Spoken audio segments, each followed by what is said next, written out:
ঊর্ধ্বতন কর্তৃপক্ষের কাছে আমি হাত জোর করে করতেছি, একবার হাত জোর করে। 5টা ডিপার্টমেন্টে এই দেশটাকে শক্তিশালী করতে হবে। কয়টা ভাই?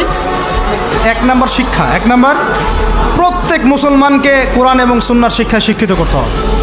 আমি অন্য ধর্ম নিয়ে কথা বলছি না, তাদের মতো দিন পালন করি। লাকুম দিনুকুম ওয়ালিয়া দিন, লাকুম দিনুকুম ওয়ালিয়া দিন। তারা তাদের ধর্ম পালন করে করুক, আমাদের কোনো মাথা ব্যথা নাই।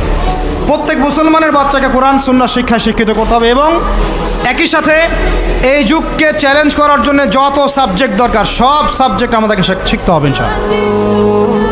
একমুখী শিক্ষা না, দ্বিমুখী শিক্ষার মেরুকরণ না, একদম দ্বিমুখী শিক্ষাকে একমুখী করে একটা কম্বাইন্ড এডুকেশন সিস্টেম চালু করতে হবে।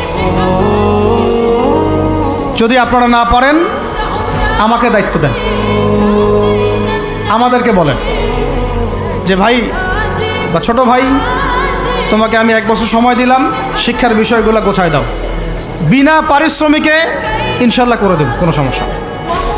1 টাকাও দিতে হবে না, জাস্ট একটা চেয়ার টেবিল দেন, 100 জন আলেম দেন, 100 জন বুদ্ধিজীবী দেন, গড়ে দিব ইনশাআল্লাহ। তা প্লে গ্রুপ থেকে মাস্টার্স পর্যন্ত আমাদের ছেলেমেয়েরা এমন শিক্ষায় শিক্ষিত হবে যেটাকে শরীফের গল্প শেখাবে না ইনশাআল্লাহ।